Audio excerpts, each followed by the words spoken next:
Okay, so facilitator tips for the respect module.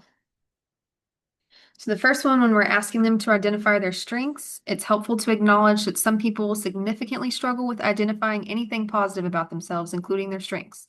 If this is the case, you can invite them to explore what it means to them to recognize positive qualities in themselves and what feels uncomfortable about it. Does it feel conceited? Does it contradict what others, especially caregivers, have told them in the past? Have they been made to feel as if they're not allowed to be proud of themselves for anything? Just invite them to challenge their inner critic and explore what it feels like to acknowledge their goodness. And also remember that in the back of the workbook, there is a page that's a list of examples of strengths if they're having a hard time just coming up with ideas. All right, on number 3, when we're asking them how they can give themselves more credit for their strengths, for what they've had to face in their lives, just know that participants may need some help identifying ways in which they can give themselves more credit. I gave an example, in the participant workbook videos, but obviously there's way more than that. So it can be helpful. This can be a good discussion one to have other people kind of go around the room and listen to other participants and how they plan to do this. So it can help inspire ideas in others that are kind of having a hard time coming up with that. All right, and then about using the term areas for growth instead of saying strengths and weaknesses. We do that because the word weakness has a very negative connotation and it ignores the fact that many unhealthy coping skills that end up being areas for growth may have been necessary methods of survival at one point in their life when they had less autonomy, and they don't need to be coded as something that makes them weak.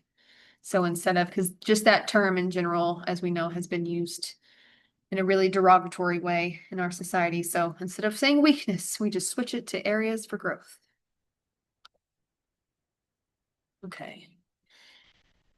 And then when we're talking about ways in which people can show more respect for other species in the planet, it's possible that some participants are going to try to politicize this discussion on caring for animals and the planet, just given differing beliefs about climate change and animal rights and whatnot.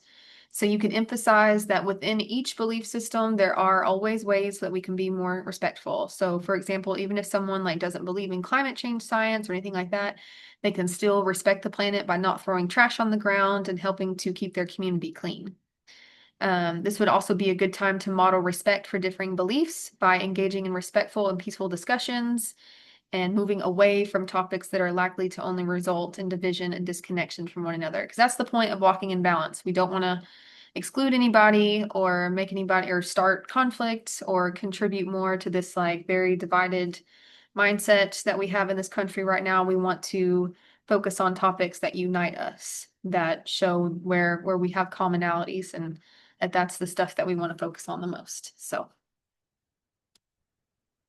and then finally, when we're asking people to identify their top 5 values, it can be difficult to, just think of different values to choose from. They may have never asked themselves that before.